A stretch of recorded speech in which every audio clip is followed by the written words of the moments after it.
ಜಿಯಾ ಬಗ್ಗೆ ಇನ್ನೊಂದು ಮಾತಾಡಿದ್ರು ಇಲ್ಲಿ ಎಲ್ರ ಮುಂದೆ ನಿನಗೆ ಸರಿಯಾಗಿ ಪಾಠ ಕಲಿಸ್ತೀನಿ. ಜೀವನದಲ್ಲೂ ಎದ್ದೇಳಕ್ಕಾಗ್ಬಾರ್ದು. ಯಾಕೆ ಕೋಪ ಬರ್ತಿದ್ಯಾ? ಜಿಯಾ ನನ್ನವಳು, ಮೊದ್ಲು ನನ್ನವಳು, ಮತ್ತೆ ಮುಂದೆನೂ ನನ್ನವಳಾಗಿರ್ತಾಳೆ. ಜಿಯಾ ಯಾವತ್ತೂ ನಿನ್ನವಳಾಗಿರ್ಲಿಲ್ಲ. ಅವಳು ನೋಡಿದ್ರೇನೆ ಗೊತ್ತಾಗತ್ತೆ. ಮತ್ತೆ ಅವಳನ್ನ ಯಾರಾದ್ರೂ ಮುಟ್ಟಿದ್ರೆ ಅಲ್ಲ ಕೆಟ್ಟ ದೃಷ್ಟಿಲಿ ನೋಡಿದ್ರು ನಾನಂತೂ ಸುಮ್ಮನೆ ಇರಲ್ಲ. ಯಾರಾದ್ರೂ ಅಂತ ಸಾಹಸ ಮಾಡಿದ್ರೆ ಅವ್ರ ಹೆಸರು ಸಹ ನ್ಯೂಸ್ ಪೇಪರ್ ಅಲ್ಲಿ ಬರೋ ಹಾಗೆ ಮಾಡ್ತೀನಿ. ಸುಮ್ಮನೆ ಏನೇನೋ ಹೇಳೋದನ್ನ ನಿಲ್ಸು. ಫಸ್ಟ್ ನೀನು ಕಳ್ಳ ಅಲ್ಲ ಅಂತ ಪ್ರೂವ್ ಮಾಡು.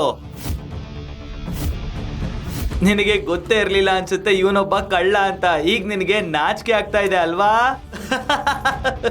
ಅಯ್ಯೋ ದೇವ್ರೆ, ಈ ಜೈರಾಜ್ ಒಬ್ಬ ಲೂಸ್ ನನ್ ಮಗ. ಇದು ಹೀಗೆ ಕಂಟಿನ್ಯೂ ಆದ್ರೆ ಎಲ್ಲ ನಿಜ ಎಲ್ರ ಮುಂದೆ ಬಯಲಾಗುತ್ತೆ.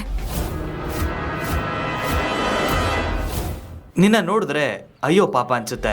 ನಿನಗೆ ಒಳ್ಳೆ ಮನ್ಸು ಅನ್ನೋದು ಇಲ್ವೇ ಇಲ್ಲ ಅಂತ ಗೊತ್ತಾಯ್ತು. ನಿನ್ನಂತವ್ರೆ ಶ್ರೀಮಂತರು ಅಂತ ಪೋಸ್ಟ್ ಕೊಡೋದು, ಎಲ್ಲ ಬಡವರು ಇದೇ ರೀತಿ ಹೇಳೋದು ನಾವು ಹೃದಯದಿಂದ ಶ್ರೀಮಂತರು ಅಂತ. ಆ ತರ ಶ್ರೀಮಂತರನ್ನ ಇಟ್ಕೊಂಡು ಉಪ್ಪಿನಕಾಯಿ ಹಾಕ್ತೀಯ ಜಿಯಾ ನೀನು? ನೀವು ಅಡ ಇಟ್ಟಿರೋ ಮನೆ ಹೋದಾಗ ಏನ್ ಅವನ್ ಮನೆ ಹೃದಯದಲ್ಲಿ ಕಟ್ಕೊಳ್ತೀಯ ಮನೆನ?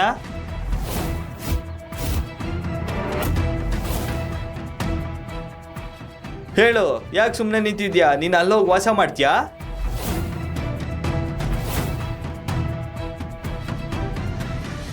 ಅಮ್ಮ ಇವನು ಏನ್ ಹೇಳ್ತಾ ಇದ್ದಾನೆ? ನಾನು ಹೇಳ್ತಾ ಇರೋದು ನಿಜ. ನಿಮ್ಮಮ್ಮ ಇದಾರಲ್ಲ, ನಿಮ್ಮ ಮನೆನ ನಮ್ಮ ಅಪ್ಪನ ಹತ್ರ ಅಡ ಇಟ್ಟಿದ್ದಾರೆ.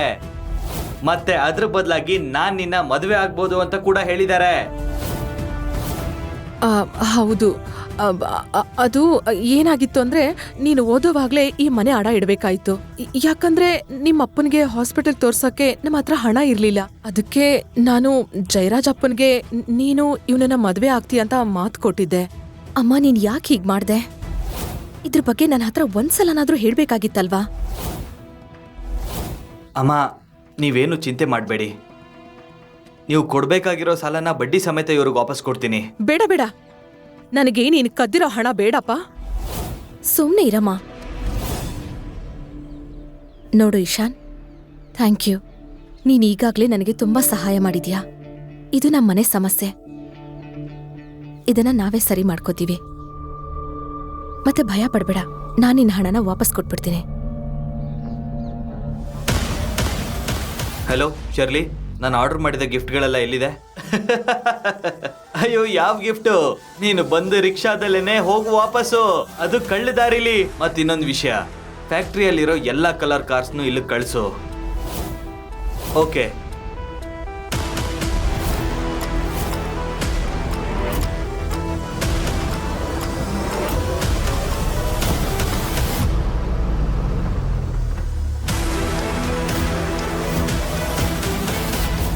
ಜಯರಾಜ್, ಚಿಂತೆ ಮಾಡ್ಬೇಡ.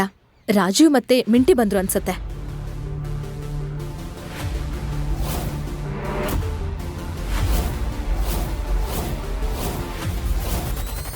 ಸರ್, ನೀವ್ ಕೇಳಿದ ಗಿಫ್ಟ್ಸ್ ಇಲ್ಲಿದೆ. ಮತ್ತೆ ಕಾರ್ಸ್ ಇಷ್ಟರಲ್ಲೇ ರೀಚ್ ಆಗ್ತಾ ಇವೆ. Sorry for the delay. ಪರವಾಗಿಲ್ಲ ಶರ್ಲಿ, ಥ್ಯಾಂಕ್ ಯು. ನನ್ನ ಕ್ಷಮಿಸಿ. ನಿಮ್ಮ ಗೊಂದಲ ನಂಗೆ ಅರ್ಥ ಆಯ್ತು. ನಿಮ್ಮ ಮಗಳ ಬಾಯ್ ಫ್ರೆಂಡ್ನ ಮೀಟ್ ಮಾಡಿ ಒಂದೇ ಸಲ ಓಕೆ ಅನ್ನೋದು ಕಷ್ಟ ಆಗುತ್ತೆ ಅಂತ ನಂಗೆ ಗೊತ್ತು. ಆದ್ರೆ ಈ ಬ್ಯಾಗ್ ತುಂಬಾ ದೊಡ್ಡದಾಗಿದೆ. ಇದ್ರೊಳಗಡೆ ಏನಿರಬಹುದು? ಅಯ್ಯೋ, ಇದರಲ್ಲಿ 2 kg ಆಲೂಗಡ್ಡೆ, 3 kg ಈರುಳ್ಳಿ, ಮತ್ತೆ ಅದೇನದು ಸ್ವಲ್ಪ ಕೊತ್ತಂಬರಿ ಸೊಪ್ಪು ಇರ್ಬೋದಷ್ಟೇ. ಸರಿಯಾಗಿ ಹೇಳ್ದೆ. ಈ ಬ್ಯಾಗ್ ಅಲ್ಲಿ ಏನಿದೆ ಅಂತ ನಾನ್ ಹೇಳ್ತೀನಿ.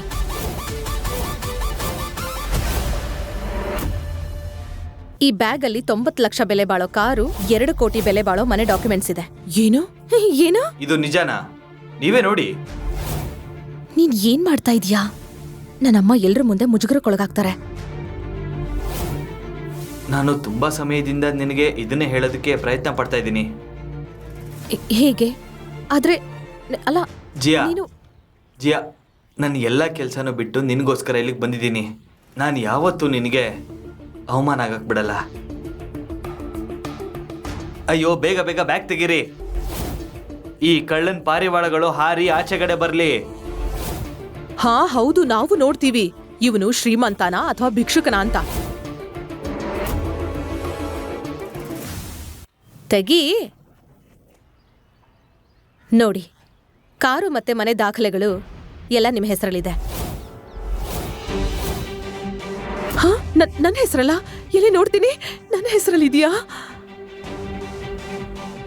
ಓ thank you thank you thank you. ನನಗ್ ಗೊತ್ತಿತ್ತು ನನ್ನ ಮಗಳು ಬುದ್ಧಿವಂತಳು ಅಂತ. ಈ ರೀತಿ ಇನ್ನಷ್ಟು ಕಥೆಗಳನ್ನು ಕೇಳಲು ಈಗಲೇ ಪಾಕೆಟ್ FM ಅಪ್ಲಿಕೇಶನ್ ಅನ್ನು ಡೌನ್ಲೋಡ್ ಮಾಡಿ. ಅಪ್ಲಿಕೇಶನ್ ಡೌನ್ಲೋಡ್ ಮಾಡಲು ಡಿಸ್ಕ್ರಿಪ್ಷನ್ ಅಲ್ಲಿ ಲಿಂಕ್ ಅನ್ನು ನೀಡಲಾಗಿದೆ.